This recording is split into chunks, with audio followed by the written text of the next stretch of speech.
सब लोगों से निवेदन भगवान का जय करें जोर के साथ। श्री भारत माता की, श्री गौ माता की, श्री गंगा माता की, श्री रामचंद्र भगवान की, श्री कृष्णचंद्र भगवान की, भारत माता की, भारत के सैनिकों की, भारत के किसानों की, भारत की जनता की, महाकालेश्वर भगवान की, सगस लोक की, श्री रामचंद्रेश्वर महादेव की जय। जय जय श्री राम, जय जय श्री राम। श्री रामचंद्र चरणों मनसा स्मरामि। भगवान रामचंद्र जी को प्रणाम करता हूँ और इस परिसर में जो विराजित हुए हैं रामचंद्र के जो ईश्वर हैं उन रामचंद्रेश्वर महादेव को प्रणाम करता हूँ। मैं प्रणाम करता हूँ यहाँ विराजित मातृशक्ति को और जिन लोगों ने अपने आतिथ्य से श्री विश्वकर्मा जी का आतिथ्य स्वीकार करके जो यहाँ पधारे हैं, ऐसे सभी महानुभाव आप सबकी उपस्थिति को मैं वंदन करता हूँ। एक प्रसंग मुझे याद आ रहा है। एक व्यक्ति अपने पड़ोसी का वाहन बांध कर ले गए। ऐसे ही जाना था, पास में गाड़ी थी नहीं, मोटरसाइकिल वगैरह। उसने पड़ोसी की मोटरसाइकिल ली और कहा भाई थोड़ी देर में आ जाऊंगा, छोटा सा काम था। वो व्यक्ति गाड़ी लेकर गया और जो समय दिया था उस समय के लिए बहुत देर बाद आया। ये समझ लीजिए कि वो गाड़ी आप ही की थी, आप ही ने वो गाड़ी दी और आपका कोई पड़ोसी कोई परिचित वो गाड़ी लेकर गया। लेकिन जब वो गाड़ी लेकर के आया तो उस गाड़ी की हालत टूटी फूटी हो गई। कहीं एक्सीडेंट हो गया था, उसका हैंडल मुड़ गया, कांच फूटा हुआ, उसका ब्रेक टूट गया। ऐसी मुड़ी तुड़ी गाड़ी ला करके आपको उसमें दे दी।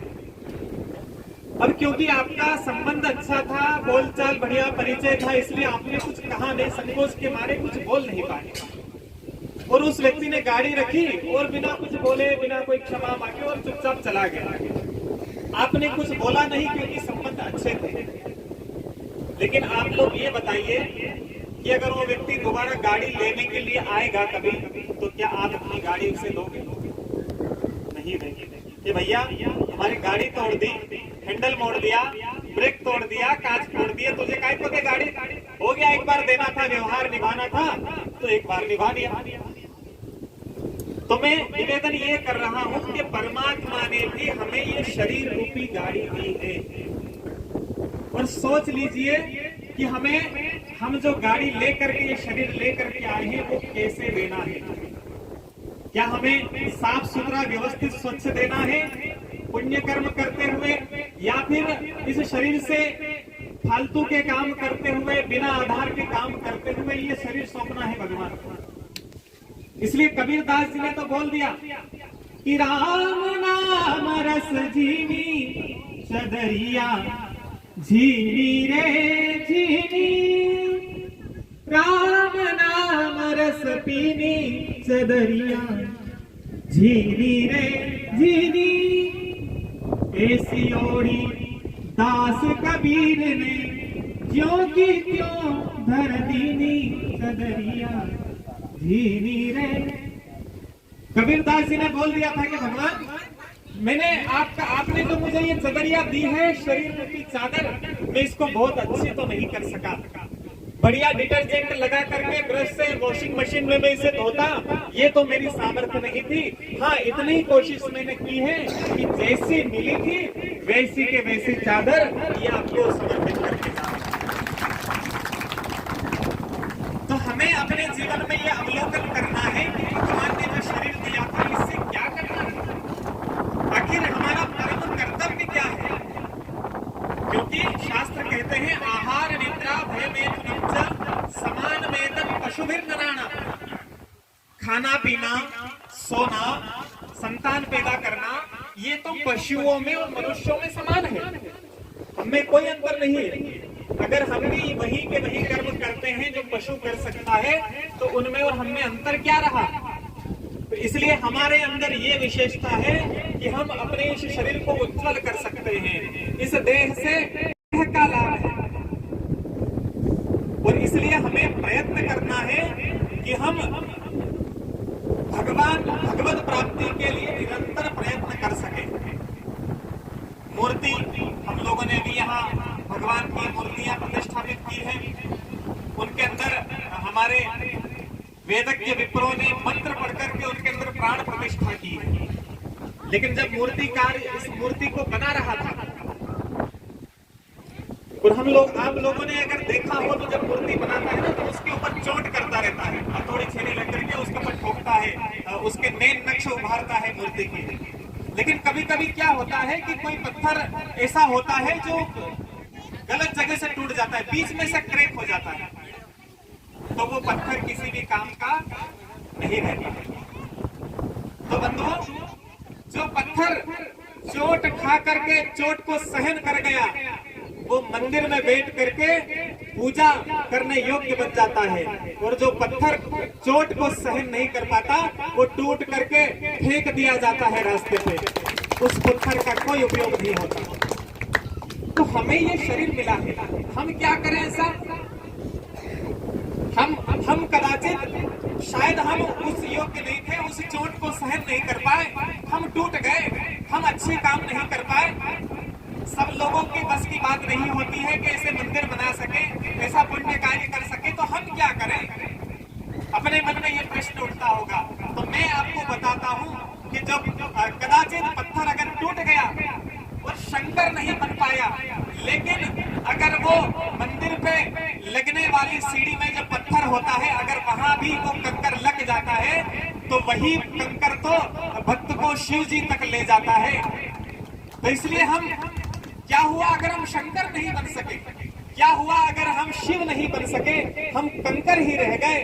तो कंकर रहते हुए भी भगवान के मंदिर के सीढ़ी में हमें लग जाना है, ताकि कोई भक्त अगर गुजरे तो हमारे द्वारा, हमारे माध्यम से वो भगवान तक पहुंचे। मैं धन्यवाद कहना चाहता हूं रामचंद्र विश्वकर्मा जी, आप वो मंदिर के कंकर बने हैं जो इतने सारे भक्तों को शिव जी तक ला रहे हैं, शिव जी तक ला करके आपने जोड़ दिया। आपका जीवन निश्चित रूप से सफल है, निश्चित रूप से सुंदर है।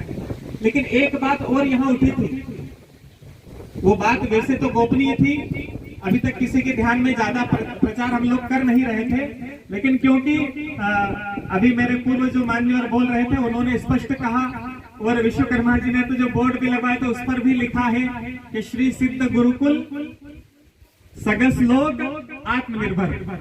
3 शब्द हैं, सामान्य हैं, लेकिन बहुत विशाल अर्थ है इसका। और वर्णन किया आप लोगों के सामने कि यहाँ पर गुरुकुल बनेगा, और उस गुरुकुल में शास्त्र की शिक्षा मिलेगी, आत्मनिर्भर बनने की शिक्षा मिलेगी। तो मैं चाहता हूं कि आप सब लोग मेरी ओर से इस बात के लिए ताली बजाएं और श्री विश्वकर्मा जी का अभिनंदन करें। हाँ, लोगों के पास संपत्ति होती है, पीढ़ी दर पीढ़ी एक के बाद दूसरे के पास वो जाती रहती है, खूब खेती किसानी होती है, कोई लोग उसमें कोई फैक्ट्री डाल लेते हैं, कंपनी खोल लेते हैं, उससे प्रॉफिट होता है, पैसे हम उससे कमा सकते हैं। लेकिन अगर परम धन कमाना हो तो आप विश्वकर्मा जी से सीखिए कि ऐसी भूमि का प्रयोग परम कल्याण के लिए कैसे किया जा सकता है। विश्वकर्मा जी, आपने अपना जीवन सफल नहीं बनाया, अभी तो आपका जो ये संकल्प है, हाँ, अगर खेती हो, मात्र खेती करके अगर कोई अपना पेट भरता है इस जमीन में, तो 1-2 पीढ़ी, 2-4 पीढ़ी या बाद में पता नहीं वो किसको बेचता, वो कहाँ जाती, लोग उसमें क्या करते।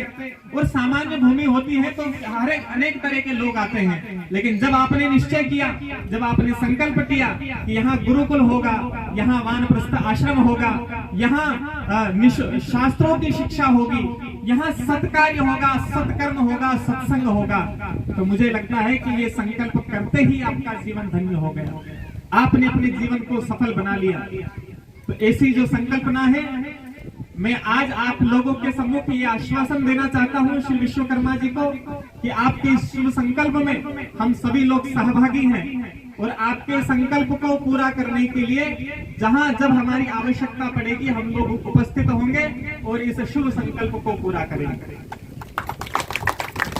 लेकिन मेरा प्रश्न आप लोगों से भी है कि अगर ऐसा शुभ संकल्प, शुभ कार्य यहाँ होने जा रहा है, जब होगा तो आप लोगों की अगर भूमिका, जो भूमिका आपके लिए निश्चित की जाए या आप स्वयं अपने लिए भूमिका बनाएं कि हम इसमें क्या कर सकते हैं। जैसा मैंने निवेदन किया था कि हम शिव नहीं बन सकते, हम शंकर नहीं बन सके, हम तो कंकर ही रह गए हैं, तो कंकर रहते हुए हम क्या कर सकते हैं वो हमें सोचना है।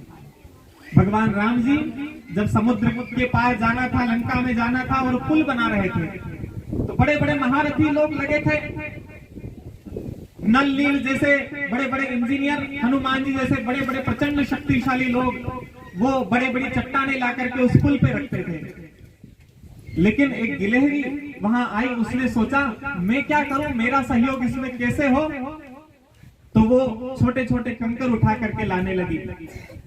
लोगों ने, जो बड़े बड़े शक्तिशाली लोग थे, हंसी उड़ा रहे थे उसकी। अरे गिलहरी तू पागल हो गई है, इतने छोटे छोटे कंकर ला रही, क्या होगा तेरे कंकर से? अगर किसी बंदर का पैर तेरे ऊपर लग गया तो तेरा तो राम नाम सत्य हो जाएगा। क्यों कर रही है फालतू काम, छोड़ दे, तेरे बस का ही नहीं है, तू जरा सी रजी सी है, छोटी सी, और बड़े बड़े लोगों के सामने तेरी क्या औकात, तेरा क्या सामर्थ्य। गिलहरी बोली मुझे पता है कि मेरे इस छोटे से कंकर से कुछ होने वाला नहीं है, आप जैसे बड़े बड़े महारथी लोग बड़ी बड़ी चट्टाने पर्वत उठा करके ला रहे हैं, लेकिन मैं इतना जरूर जानती हूँ कि जब इस पुल का इतिहास लिखा जाएगा तो इतिहास में दो तरह के लोग होंगे। एक तो वो जो दूर बैठ करके हंसी उड़ा रहे थे, हंस रहे थे कि देखो बड़े भगत जी बन रहे हैं, भगवान का काम करने चला रहे, कई बेगाना थी, कहीं नहीं कर सकेगा, ऐसा भी कहते हैं लोग। लेकिन दूसरी तरफ इतिहास में उन लोगों का नाम भी लिखा जाएगा जो भगवान का सहयोग कर रहे थे। बड़ा था या छोटा था ये महत्वपूर्ण नहीं है, सहयोग करना महत्वपूर्ण है। इसलिए मेरा नाम सहयोग करने वालों की लिस्ट में होगा, दूर बैठकर हंसी उड़ाने वालों की लिस्ट में मेरा नाम नहीं होगा। तो आज निश्चित रूप से हम सब लोग सौभाग्यशाली हैं जो इस भगवान की प्राण प्रतिष्ठा महोत्सव में आकर के इस सत्कर्म के सहयोगी बने हैं। और जीवन का यही तो लाभ है, नहीं सर्वः सर्वम जानाति, हर एक व्यक्ति हर चीज नहीं जान पाता, लेकिन इतना जरूर हम सब जानते हैं कि सच्चा कर्म, सत्य कार्य अगर जहां हो, हमें वहां सहयोग करना चाहिए, सत्संग करना चाहिए। और श्री विश्वकर्मा जी का जो मनोगत है कि भाई यहाँ ऐसा गुरुकुल हो जो जहाँ सत्संग हो, जहाँ शास्त्रों की शिक्षा, वेदों की शिक्षा हम ले सके, हमारा जो नई पीढ़ी।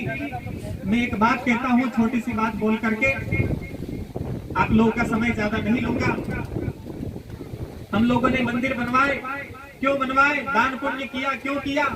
मंदिर ऊंचे बनवा करके हमने सोचा हमें स्वर्ग मिलेगा, स्वर्ग मिलेगा, इसी वास्ते हमने हरदम दान किया। कहा गया इसको ना समझा, आंख मीच कर मान लिया। और मंदिर ऊंचे बनवा करके स्वर्ग कलश चढ़वाए थे, फर्शों पर हीरे मोती माणिक पन्ने जड़वाए थे। आंख मीच कर सोचा हमने पाप हमारे छूट गए, आंख खोल कर देखा उनको चंद विधर्मी लूट गए। टूट गए देवालय जिनको श्रद्धा से बनवाया था, फिर मत कहना गुरुओं ने ना अपना धर्म निभाया था। मंदिर हमने बड़े बड़े ऊंचे बनवाए थे, सोमनाथ का मंदिर छोटा मोटा नहीं था, लेकिन चंद विदेशी विधर्मी गद्दार लुटेरे उसको लूट करके चले गए। कारण क्या था? हम लोग मंदिर बना रहे हैं, लेकिन एक बात, बहुत गंभीर बात बोल रहा हूँ, आप लोगों को बुरा लगे तो क्षमा करिएगा। मंदिर तो आज यहाँ बना दिया है, सब जगह हम लोग बना रहे हैं, लेकिन मंदिर में जाने वाले लोग नहीं बना पा रहे। हमारी संतानों को हम क्या सिखा रहे हैं? इंग्लिश मीडियम में पढ़ना चाहिए, बहुत अच्छी बात है, किसी का विरोध हम करते नहीं, लेकिन अच्छी से अच्छी शिक्षा दो, साधन दो उन्हें। लेकिन ये जरूर सिखाओ कि 24 घंटे में से कम आधा घंटा भगवान के लिए निकालो। भगवान का जहाँ मंदिर हो, शाम को वहां जाकर के आरती में खड़े रहो, हो सके तो सुबह जाकर के भगवान को प्रणाम करो, जल चढ़ाओ, वहां 15 मिनट बैठ करके हनुमान चालीसा का पाठ करके आओ। ये निवेदन आप लोगों से है कि अपने बच्चों को ये शिक्षा जरूर देना, वरना मंदिर आप लोगों ने तो बना दिए हैं। श्री विश्वकर्मा जी ने बहुत सुंदर मंदिर बनाया है, देश भर में मंदिर बने हैं, लेकिन हमारे इन छोटे छोटे नन्हे मुन्ने बच्चों को अगर मंदिर जाने का संस्कार हमने नहीं दिया तो उन मंदिर को बनाने का कोई लाभ नहीं। इसलिए जो संकल्प है कि यहाँ गुरु मंदिर हो चुका है, अब गुरुकुल भी होगा, यहाँ गोपाल रहेंगे। आत्मनिर्भर का जो इनका कॉन्सेप्ट है, कभी आप विश्वकर्मा जी से सुनिएगा। हम लोग इस क्षेत्र में लोग कई नामों से जानते हैं इनको, बहुत सारे बाबूजी कहते हैं, हम लोग भी बाबूजी बोल देते हैं, बहुत सारे विश्वकर्मा जी के नाम से जानते हैं। असली नाम तो बहुत कम लोगों को पता होगा, श्री रामचंद्र विश्वकर्मा जी। और देखो, राम जी ने रामेश्वरम में शिव जी को बिठाया, तो वहां प्रश्न उठा कि भाई जजमान पूजा कर रहे हैं तो शिव जी का नाम क्या हो? तो राम ये ईश्वर है तो वो रामेश्वर हो गए। यहाँ भी कल विषय उठा कि शिव जी को स्थापित तो कर दिया, जन्म तो हुआ है, लेकिन अब जन्म के बाद नामकरण भी होता है, तो भगवान का नाम क्या रखा जाए? तो फिर विषय निकला, तो हमने कहा कि भाई रामचंद्रेश्वर नाम होना चाहिए। सब लोगों की सहमति मिली और शिव जी का नाम, जो यहाँ मंदिर में महादेव विराजित है, उनका नाम क्या है? रामचंद्रेश्वर महादेव। बोलिए रामचंद्रेश्वर महादेव की। तो रामचंद्र जी के ईश्वर हैं, इसलिए रामचंद्रेश्वर महादेव है। वो शिव जी हैं, वो हम सबके हैं। तो मैं निवेदन ये कर रहा था कि ऐसा शुभ संकल्प आपने किया है, हम सब लोग तन मन धन से जो जैसे सहयोग बनेगा वैसे हमें करना है। और एक छोटा सा विषय और याद दिला दूं कि जो कार्यक्रम है नवरात्रि के समय निर्धारित हुआ था, और 2 दिन में, अभी तो 2 दिन में पूरा हुआ, लेकिन अभी सही से किसी का पेट भराया नहीं है, मन भराया नहीं है। हम सब लोगों की इच्छा थी कि शाम को कीर्तन होता, भजन कीर्तन सत्संग होता, और 7 दिन की भागवत कथा भी यहाँ निर्धारित की हुई थी, और 5 दिन तक प्राण प्रतिष्ठा महोत्सव भी होता।